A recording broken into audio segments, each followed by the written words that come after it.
We've had a number of substantive discussions with the Iranians. That's the good news.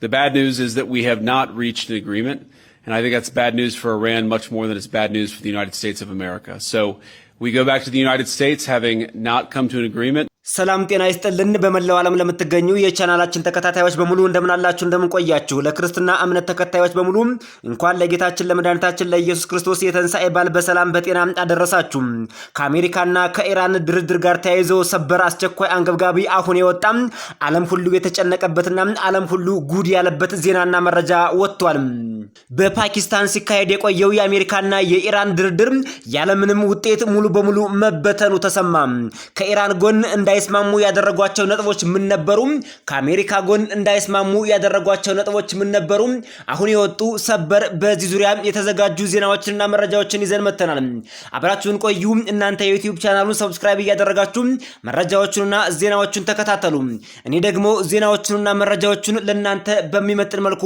አዘጋጅቻቸዋለሁ ሰናይ ቆይታ አብረን እንከታተለው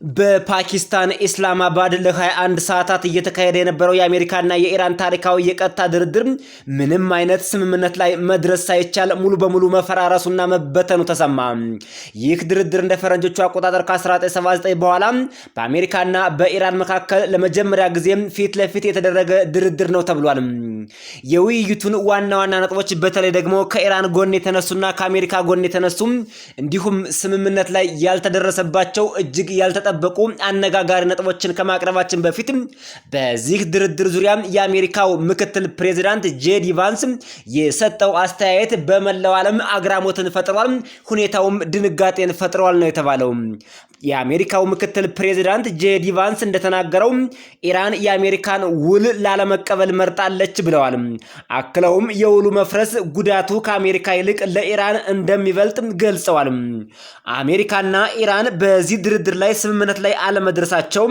ለአሜሪካ ምንም ጉዳት የለውም ወይም ዝቅተኛ ጉዳት አለው ለኢራን ግን እጅግ ከፍተኛ ጉዳት ነው ያለው ጉዳቱ በኢራን በኩል ያመዝናል ሲል ነው መግለጫ የሰጠው ተስፋ የተቆረጠበት የቀጣይ ድርድር የኢራን የፋርስ የዜና ወኪል እንደዘገበው ከሆነ ኢራን በአሁኑ ወቅት ከአሜሪካ ጋር ለሚደረግ ተጨማሪ ወይም ሌላ ድርድር ምንም አይነት እቅድና ፕሮግራም እንደሌላት በሮቿን በሙሉ ዝግ መሆኗን ነው ያሳወቀው ይህ በዓለም ዙሪያ የሚገኙ ፖለቲከኞችን የዓለም መንግስታትና ሀገራትን በከፍተኛ ሁኔታ አስጨንቋል የሄርሙዝ በርም አሁንም በድጋሜ ሊዘጋ እንደሆነ ነው መረጃዎቹ እየወጡ የሚገኙት የዓለም ህዝቦች ሁሉ በጉጉት ተጠብቁት የነበረውና በዓለም ዙሪያ ሰላም ያሰፍናል የተባለው በፓኪስታን ኢስላማባድ ሲካሄድ የነበረው ድርድር እንዲፈርስና እንዲበተን ልዩነትም እንዲፈጠር ያደረጉ ዋና ነጥቦች የሚከተሉት ናቸው አንደኛ የሄርሙዝ የባህር መስመር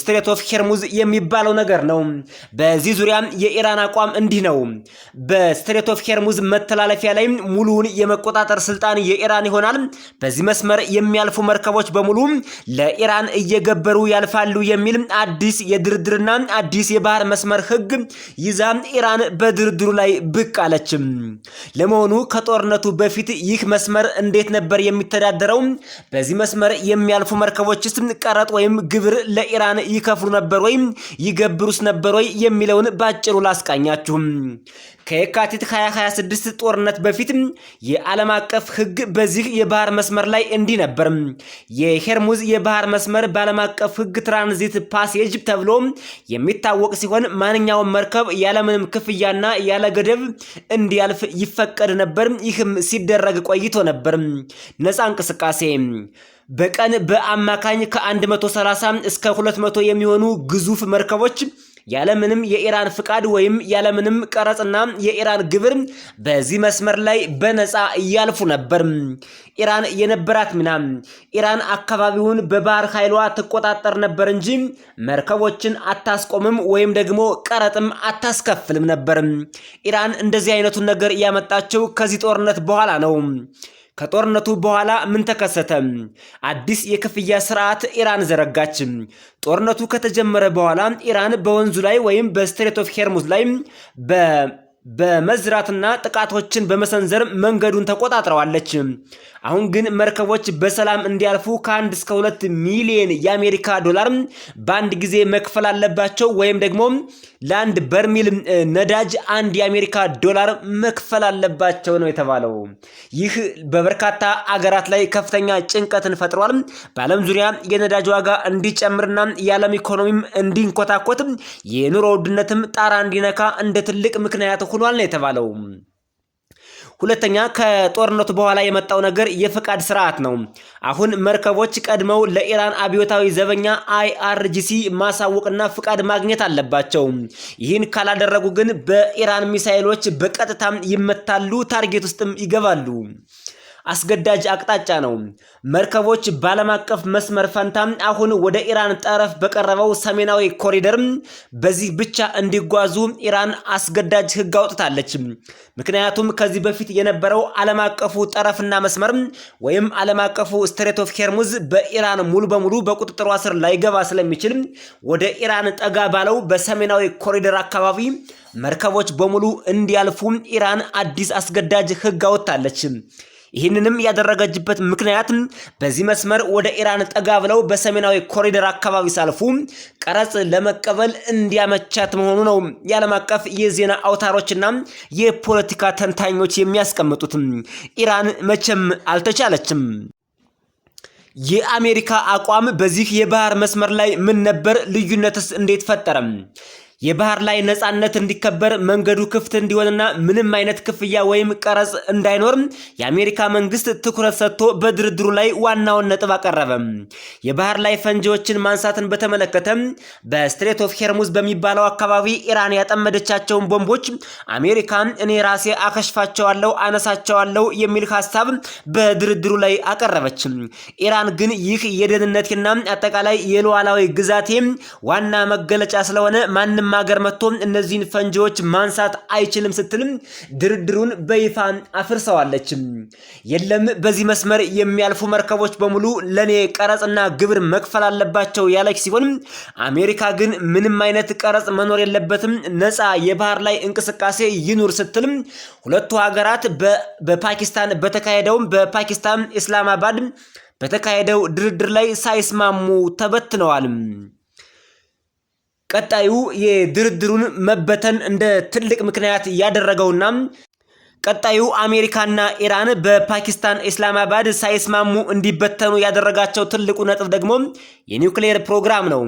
የኢራን የኒውክሌር ፕሮግራም ኢራን በኒውክሌር ፕሮግራም አቋሟ ላይ የኒውክሌር ፕሮግራሟን የማስቀጠል መብቷ በዓለም አቀፍ ደረጃ እንዲረጋገጥላት ኢራን በጥብቅ እንደምትፈልግ በዚህ ድርድር ላይ አሳወቀች። እንኳንና የኒውክሌር ፕሮግራሟን ልትዘጋ ይቅርና ዓለም አቀፉ ማህበረሰብ እውቅና ይስጠኝ ስትል ነው ጥያቄውን ያቀረበችው። የአሜሪካ አቋም ኢራን ያከማቸችው ዩራኒየም ሙሉ በሙሉ እንዲወገድ ክብደቱም ከ400 እስከ 500 ኪሎ ግራም የሚደርስ ነው። እናም ፕሮግራሙ ሙሉ በሙሉ እንዲቆም ኢራን በጭራሽ ኒውክሌር መታጠቅ የለባትም የሚል እጅግ ጠንከር ያለ አቋም በአሜሪካ በኩል ተንጸባረቀ። በዚህ መሃል አሜሪካና ኢራን ወደ ድርድር ጠረጴዛ ቢቀርቡም እንኳን ስምምነት የሚባለው ነገር መቼም ሊደረግ እንደማይችል ሁለቱ ሀገራት መቼም ቢሆን ሊስማሙ እንደማይችሉ እንዳውም ከጊዜ ወደ ጊዜ ሁኔታው እየራቀና የድርድር አድማሳቸውንም እያሰፉ የሚያቀርቡትን ልዩነትም ከጊዜ ወደ ጊዜ እየጨመሩ መጥተዋል። ኢራን ከዚህ በፊት በስትሬት ኦፍ ሆርሙዝ የሚያልፉ መርከቦችን ቀረጽ ጥላ አታውቅም ነበር። አሁን ግን እንደ አዲስ ይሄን ነገር በማምጣቷ ድርድሩን ይበልጥ የከፋ አድርጎታል ወይም እንዳይቀራረቡና እንዲበተን አድርጎታል ነው የተባለው። ሶስተኛው ጉዳይ ደግሞ የሊባኖስ ጉዳይ ነው። የኢራን አቋም በሊባኖስ በተለይ በእስራኤልና ሂዝቦላ መካከል ተኩስ አቁም ካልቆመም ወይም ተኩስ አቁም ካልተደረገ ማንኛውንም ስምምነት አልፈረምም ስትል ኢራን በጽኑ አወገዘችም። የአሜሪካ አቋም ደግሞ ትኩረቷ መጀመሪያ ከኢራን ጋር በቀጥታ የሚደረጉ ስምምነቶች ላይ ብቻ እንዲሆን በመፈለጓ ምክንያት ከኢራን ጋር ሳይስማሙ ቀርተዋል። ኢራን ለሊባኖስ ሂዝቦላ ስትል፣ አሜሪካ ደግሞ ለእስራኤል ስትል ድርድሩን ሰርዘውታል ማለት ነው። ይህ እጅግ በጣም የሚያሳዝን ሆኗል። ከዚሁ ጋር ተያይዞ ግን ከድርድሩ በኋላ የኢራን የውጭ ጉዳይ ሚኒስቴር በሰጠው መግለጫ ሂዝቦላህ ራሱን ይከላከል፣ ራሱን ይወስን፣ በራሱ ላይ ራሱ መወሰን ይችላል፣ እኛ ጣልቃ አንገባም የሚል ሐሳብ በአንድ ሚዲያ ላይ ሰንዝረዋል። ይሁን እንጂ በድርድሩ ላይ ግን የሊባኖስ ሂዝቦላህ ጉዳይ በጣም ያሳስበናል ብላ ኢራን ጀርባዋን አጥንቷን ሽንጧን ገትራም ስትከራከርበት የነበረው ነጥብ ነበር። አራተኛው ይህ ድርድር እንዳይሳካና እንዲፈርስ ያደረገው ዋናው ነጥብ አራተኛውና የአሜሪካና የኢራን ድርድር ፈጽሞ እንዳይሳካ ያደረገው ጉዳይ ደግሞ የገንዘብና የማዕቀብ ጉዳይ ነው። በዚህ ዙሪያ ላይ የኢራን አቋም ለደረሰባት የጦርነት ውድመት ካሳ እንዲከፈላትና የታገደው ገንዘቧ በአስቸኳይ እንዲለቀቅ ጠየቀች። የአሜሪካ አቋም ደግሞ ማዕቀቦች የሚነሱት ኢራን በቅድሚያ ተግባራዊ የሆኑ የሰላም እርምጃዎችን ስታሳይና የስትሬት ኦፍ ሄርሙዝን ስትከፍት እንዲሁም የኒውክሌር ፕሮግራሟን ሙሉ በሙሉ ስትዘጋ ነው የሚል አቋም ይዛለች። ለመሆኑ የታገደው ገንዘብ ምንድነው? ኢራንስ እንደዚህ የሚያንገበግባት ገንዘብ ምንድነው? አሜሪካስ ምን አይነት ገንዘብ ነው ያገደችባት? በኳታር የሚገኘው 6 ቢሊዮን የአሜሪካ ዶላር የኢራን የገንዘብ ተቀማጭ ነበር። በዓለም አቀፍ ፖለቲካ ውስጥ ትልቅ መነጋገሪያ ሆኖ የቆየ ጉዳይ ነው። ዝርዝሩን እንዲህ እንንገራችሁ። ለመሆኑ ገንዘቡ ምንድነው? ይህ ገንዘብ ኢራን ለደቡብ ኮሪያ ከሸጠችው ነዳጅ የተገኘ ግዙፍ ገንዘብ ነበር።